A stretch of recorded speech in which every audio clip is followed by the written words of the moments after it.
O Ministério do Trabalho afirmou que a PEC, que acaba com a jornada de trabalho 6x1, é plenamente possível. Nesse governo, eu não duvido. E saudável, bom, saudável é. Em nota, o Ministério defendeu que o assunto deve ser tratado sempre por meio de acordos coletivos entre empregadores e empregados. A proposta, que já conta com mais de 100 assinaturas, o pessoal está com medo, né? Precisa ter no mínimo 171 apoios para tramitar no Congresso. Vamos começar esse debate?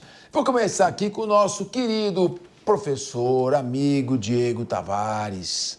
Diego, alguns especialistas que militam nessa área trabalhista me disseram que deve impactar o custo em 160%, o custo de cada trabalhador. Aí eu fico perguntando aqui, raciocinando com você, será que vai acontecer como, por exemplo, nos Estados Unidos, que desde o início da década de 90, as grandes produções são feitas no sudeste da Ásia ou no extremo leste da Ásia, e o país se desindustrializou? Vamos dar menos jornada de trabalho e, com isso, gerar desemprego. Explica para mim, porque eu estou muito pessimista. Eu estou achando que é mais uma narrativa falsa desse governo que não pode mais falar de Yanomami e de Amazônia. Pois é, somos dois que somos então pessimistas, então, professor Fernando Capês. Uma boa tarde ao senhor, boa tarde aos meus colegas de bancada e a todos que nos acompanham nessa tarde aqui no Linha de Frente. Capês, esse assunto é muito delicado e, como todo assunto delicado, está sendo tratado aqui no Brasil com uma hipocrisia sem tamanho. De um lado, nós temos os trabalhadores que, de fato, aqui no Brasil, eles trabalham muito e recebem pouco. Nós estamos acompanhando a cada dia o poder de compra do real derretendo. Cada vez mais o pobre tem dificuldade de consumir. Mas, de outro lado, nós temos também um setor produtivo assoberbado pelo tamanho do Estado, pelo custo da máquina pública, pelo volume de impostos. Aí vem a ideia mágica. Olha, vamos restringir a quantidade de trabalho que um trabalhador pode empenhar na sua semana junto ao seu empregador. E qual que é o resultado que nós esperamos disso? Será que o setor produtivo vai absorver o custo de ter que contratar funcionários adicionais? Será que o setor produtivo vai repassar esse prejuízo para o mercado consumidor, algo que eu acho muito mais provável? Ou pior, será que o setor produtivo, como disse aqui o professor Fernando Capês, vai demitir funcionários ou colocar funcionários na informalidade para absorver esse custo? É claro que a segunda ou a terceira opção. Não tem nenhum bonzinho que coloca aqui um CNPJ no Brasil, que enfrenta essa carga tributária gigantesca, que enfrenta a burocracia gigantesca que nós temos aqui no país, por amor. Todo mundo faz isso por lucro. E tem um outro dado também que é muito alarmante, Capês. 80% dos postos de trabalho aqui no Brasil são de micro e pequenas empresas. Esse cara, ele já não está aguentando manter a empresa dele aberta. Em 2023, a cada minuto, nós tivemos 4 CNPJs fechados. Esse tipo de medida favorece para que nós criemos um ambiente tóxico aqui para o setor produtivo. E, evidentemente, que limitar esse tipo de jornada do trabalhador não é a melhor saída. O mercado brasileiro precisa de mais liberdade. O setor produtivo precisa colocar mais dinamismo, porque toda a nossa legislação trabalhista ela é calcada em conceitos que estão mais próximos da era escravagista do que da era dos aplicativos, da era do Uber. Então, o Congresso está tratando mal desse tema. E certamente, se nós implementarmos no Brasil essa proibição da escala 6x1, da escala 5x2 e determinarmos como obrigatória a escala 4x3, nós teremos um impacto muito grande no setor que, de fato, gera riqueza aqui no país. O Ricardo Rous, você que é cientista político, pesquisador, estava vendo aqui, a dívida pública do Brasil já está chegando a 80% do PIB. É 1,280 bilhões de reais. A inflação está subindo, estão batendo recorde de recuperações judiciais. Os juros vão subir agora com o Banco Central, com a indicação feita pelo presidente da República, com aval do ministro da Fazenda. E ninguém fala em cortar gastos. Os ministros estão ameaçando pedir demissão se for cortar gastos. E agora vem com mais uma narrativa para o governo dizer que é bonzinho às custas do empresário que produz e dá emprego. Ricardo Rous, a pergunta que eu faço é: até quando?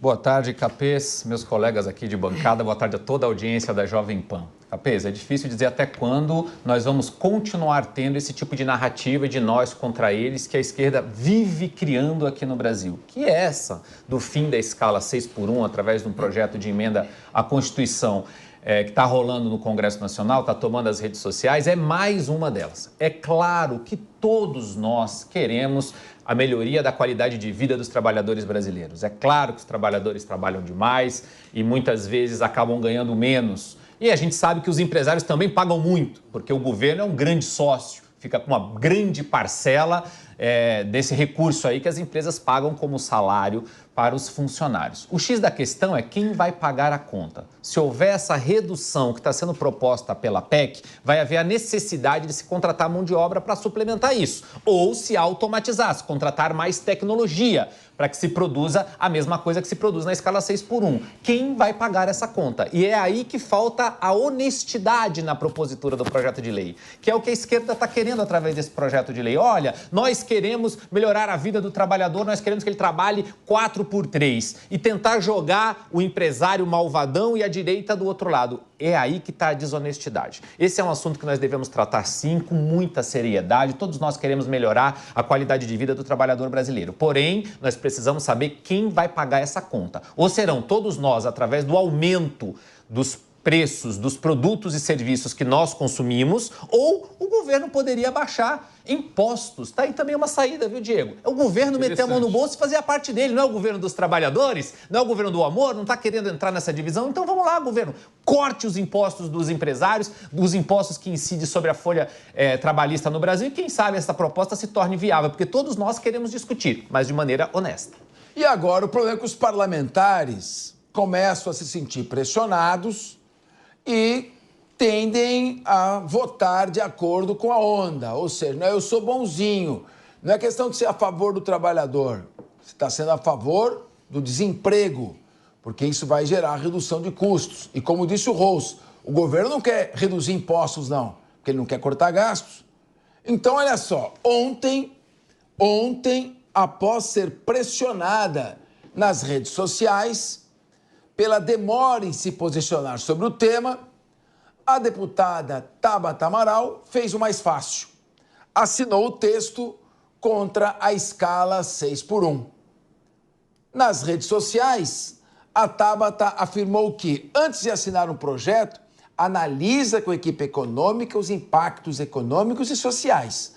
A deputada ainda ressaltou que, além de proibir a escala, é preciso pensar em incentivar incentivos para as pequenas empresas contratarem, para o tiro não sair pela culatra. Bem ali, lá e cá, né? Já o presidente executivo da Associação Brasileira de Bares e Restaurantes, que é o Paulo Sommuti, disse que o fim da escala é uma ideia estapafúrdia e não vê chance dela prosperar. Claro, é quem vai pagar a conta. Wilson Pedroso, sabe como é que chama isso? Fazer cortesia com chapéu alheio. Eu sou bonzinho, mas você que paga, empresário, porque eu vou continuar gastando 50 bi de emenda parlamentar, metendo o pé lá embaixo na gastança pública e deixa a dívida rolar. Wilson Pedroso, eu quero te ouvir, carinhosamente chamado por nós de Wilsinho. Bom, Capês, uma satisfação retornar aqui na Jovem Pan. Um abraço para você que nos acompanha, meus amigos aqui de bancada. Capês, eu só vou fazer uma correção no início da sua fala. Os parlamentares não estão indo na onda. Você disse, agora os parlamentares estão assinando porque estão indo na onda. Eles estão sendo pressionados, porque fica claro nessa resposta, nessa nota da Tabata, que ela assinou, mas não está convencida que essa PEC, PEC, é lei? É uma PEC. É uma PEC. 6x1 seja ideal. Tanto é que na nota dela, ela acena para o governo, acena para os empresários, acena para os microempresários. Ou seja, tem a mão do governo pressionando os parlamentares a tomarem a decisão e assinarem essa PEC. Porque 170 votos, o KPC já foi parlamentar. Se fosse uma PEC de onda, os 170 votos já teriam sido conquistados. 100 votos, nós estamos o quê? Uma semana, 2 semanas discutindo esse tema?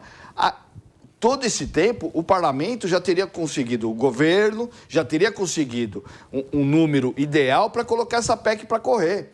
Ou seja, mas, Capês, eu quero também lembrar uma coisa. Nós vivemos num país de Bolsa Família. Não é fácil também achar mão de obra. Você pega, tem um colega nosso que está abrindo uma pousada no interior, acho que é da Bahia. Ele não está conseguindo contratar mão de obra formal porque as pessoas não querem ter a carteira assinada porque vão perder o Bolsa Família. Bolsa Família. Ou seja, se abre uma brecha, imaginando que os empresários vão diminuir e vão contratar mais 30% a mais de novos empregados.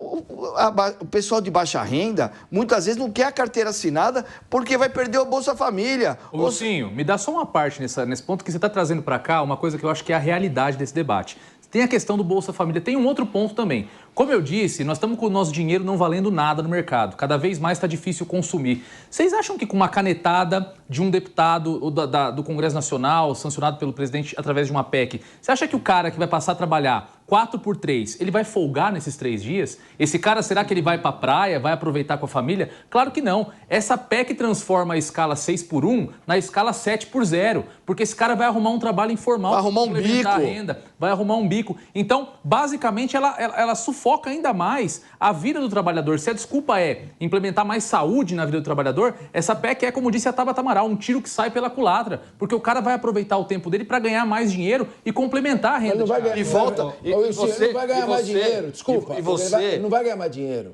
Porque o empresário vai pagar menos. Sim, por fora de dias de trabalho. Ele vai ter que trabalhar agora os outros dias no mercado informal para tentar ganhar o que ele ganhava antes. Por isso, o Wilson está com a palavra. Eu vou chamar essa PEC agora, daqui para frente, de a PEC estapafúrdia. Então, o Wilson Pedroso está falando sobre a PEC estapafúrdia. Não, e um complemento. A PEC estapafúrdia? É estapafúrdia, essa é a minha opinião. Não, e complementando o que o Diego falou brilhantemente, um pouco o que o Ricardo falou, vai aumentar a informalidade. Porque esse cara que vai fazer o bico vai ser uma quantidade de pessoas desempregadas, porque vai estar desempregado, né? Essa história de 4x1, 5x1, 3x1, porque tem de tudo já aparecendo, né? Sim. 3x1, 3x2, 3x3, 3x4, tem de tudo aparecendo na internet. Vai aumentar a informalidade e vai aumentar o número de pessoas tirando os empregos formais. Por quê? A informalidade, o salário vai ser menor do que ele paga para a pessoa registrada. Ele vai preferir aumentar o número de informais do que o de formais. Esse é o Brasil. O governo vive num país diferente do que nós vivemos. Diferente do que nós vivemos. Eles têm que ter mais atenção. Nós temos que ter um planejamento de melhora e eficiência na economia para ter melhores salários. Não diminuir o número de dias trabalhados.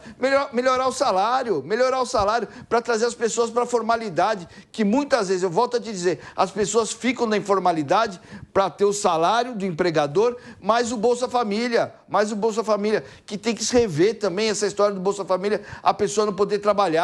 Deixa o Bolsa Família como se fosse uma ajuda de custo logo, já que está dando ao bel prazer. Cria uma ajuda de custo. Muito bem, senhor Wilson Pedroso, está certo. É isso aí. Só o governo que não quer cortar gastos, é isso. Coronel Sérgio Marques, qual a sua opinião sobre a PEC estapafúrdia? Assim ela está sendo chamada não por mim, mas por quem vai pagar a conta. Então, não sou eu que estou apelidando. É o presidente da Associação Brasileira de Bares e Restaurantes, porque é eles que pagam a conta no final. Então, parafraseando, qual a sua opinião sobre a PEC estapafúrdia? Bom, Capês, demais colegas de bancada e aquele que nos acompanha, é um privilégio estar aqui no Linha de Frente. Eu digo que essa PEC, existe uma relação incestuosa. Por quê?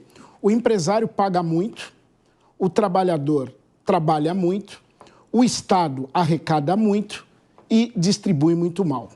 E quando há a interferência nas relações de trabalho do Estado, quem nunca perde é o Estado e quem sempre perde é o empresário. E parece até bonito, 6x1 para dar mais folgas para o trabalhador, mas o que na prática vai gerar é desemprego e trabalho não oficial, né? Então, isso tudo resultante de uma PEC, de um governo que se diz protetor dos trabalhadores e acaba não protegendo a malha que labora no Brasil. Essa é a grande realidade. E assim surgem outras medidas. Agora, para tocar no prato principal, que seria, por exemplo, a redução de número de ministérios para uma economia do Estado, a diminuição do Estado brasileiro, um sistema de privatizações, que isso é impossível, né? Pelo que o governo hoje opta, não é para liberalizar, mas sim o quê? Estatizar tudo. Então, tudo isso colabora com os valores econômicos que, mês a mês, nós estamos obtendo. Por exemplo, nós temos as empresas estatais que estão dando muito prejuízo. Quem paga a conta no final? Capês, você me permite só um complemento na fala do coronel, que nem um complemento, é só um reforço. Vale a gente lembrar aqui que essa PEC está servindo para reforçar a narrativa da esquerda do nós contra eles. Isso começou como? Isso começou num movimento de TikTok no Rio de Janeiro, de um grupo chamado Vida Além do Trabalho. De que o trabalhador só trabalha, só se dedica ao trabalho, não tem tempo para lazer, não tem tempo para estudar, não tem tempo para a família. Esse movimento cresceu nas redes sociais e a esquerda viu ali uma oportunidade de colocar ali uma divisão, de dizer, nós queremos defender os trabalhadores e a direita quer defender o empresariado malvadão. Essa é a lógica. Por isso está crescendo uma demagogia pura. E está ganhando as redes sociais, está crescendo esse movimento. Inclusive, elegeu um vereador no Rio de Janeiro em cima desse movimento. A deputada que protocolou a PEC entendeu que esse movimento era bom, tem uma narrativa forte, dialoga fortemente com a classe trabalhadora, que certamente, quanto menos informação o cidadão tem, mais ele tende a automaticamente entender que pode ser bom para ele, não está olhando porque a discussão não está sendo honesta e está jogando para o lado do centro-direita toda a responsabilidade de trazer a honestidade desse projeto. Então é apenas uma narrativa demagógica da esquerda. Mais uma. É escandinávio, né? Em primeiro lugar, então, é isso mesmo. Primeiro, eu não entendi. Jornada 6x1. Pelo que eu sei, a jornada semanal é de 44 horas. Sim. Primeira coisa, já não é 6x1. A conta já não fecha. A conta já está errada aí. Segundo lugar, deputada Érica Hilton, posso fazer uma sugestão? E para os deputados que se dizem aí liberais, de direita, de centro-direita, que apoiam a economia de mercado, que apoiam a liberdade, por que não deixar desregulamentado? Nos Estados Unidos, você estabelece qual é a jornada máxima, não pode ser além, ou seja, você protege o trabalhador dizendo, mais do que isso não pode. E aí deixa na livre negociação, empregado, empregador. Mania, Ricardo Rosso, você que estava com a palavra, vou colocar com você novamente, mania que tem esses regimes ou ideologias de esquerda de regulamentar. Sim. Eu estava vendo aqui o fascismo, que começou ali na Itália, no início do século passado, era um movimento socialista. É o chamado sindicalismo revolucionário. Os sindicatos ali na Sicília, que eram sindicatos esquerdistas, marxistas, eram chamados de fatis. E os fatisti eram os que integravam estes sindicatos. O movimento fascista é um movimento de esquerda, é uma derivação do marxismo. Então, tudo que quer excessivamente regulamentar tem essa mão podre do socialismo. Por que não dá liberdade para as pessoas? Eu quero ouvir você, Ricardo Rosso. Olha, Capês, eu concordo em gênero, número e grau com a ideia que você trouxe aqui. Realmente estabelece um teto máximo do qual o trabalhador não pode trabalhar mais do que aquilo, ponto, e deixa livre negociação entre patrão e funcionário. Isso vai acontecer muito bem, funciona muito bem nos Estados Unidos. O que vale também lembrar aqui, só para a gente fechar esse tema, eu acho, Capês, é que a redação, inclusive, da PEC é bem mal feita, porque estabelece 36 horas semanais de trabalho e 8 horas diárias. Mas 8 horas, se você parar para analisar 4 dias da semana, dão 32 horas e não 36. Eu não sei aonde é que vão enfiar as outras 4 horas ali. É bem mal feitinha a redação da PEC. Parece